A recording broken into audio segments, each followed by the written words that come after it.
माझं नाव संगीता दादासाहेब शिंदे, राहणार मुसवड, तालुका मानविला, सातारा.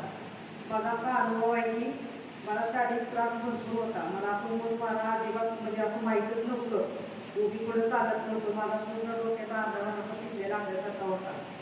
आणि बरेच डॉक्टर केले आम्ही. सातारचे यादव डॉक्टर केले, अकलूजचे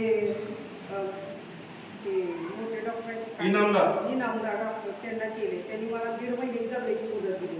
1.5 महिन्यात जगतील असं? हा, 1.5 महिन्याच्या आत नाही.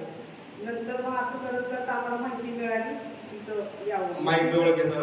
इथं आल्यानंतर मला असं इतका अनुभव आला ना की आता मी सगळीकडे फिरू शकते. सगळं काम धंदा राणा मला सगळं करू शकते. आता काय दुखत होतं तुमचं?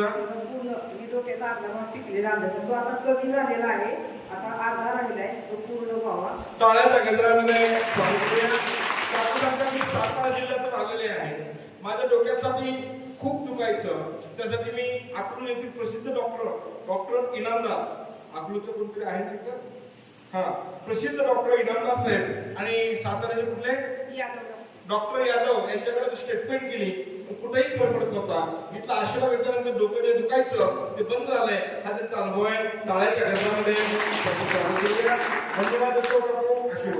असा अनुभव आहे की मी परत दुसऱ्या वारीला इथं आली की लगी मोटरसायकल घेतल्या. कारण जगण्याची माझी परिस्थिती नव्हती. आमची परिस्थिती नाजूकच होती. पण योगायोगानं कसं कुठलं जमून आलं.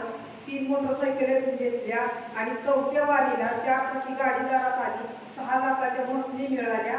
आणि आता बघा गेल्या 2 महिन्यापूर्वी 10 गुंठ जागा भेटलेली आहे आणि आता 35 लाखाचं बांधकाम काढणार आहे. आणि तो महाराजांकडून आशीर्वाद घेऊन जाणार.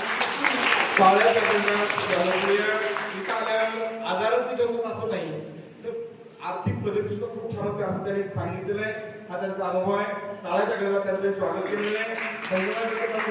आशीर्वाद.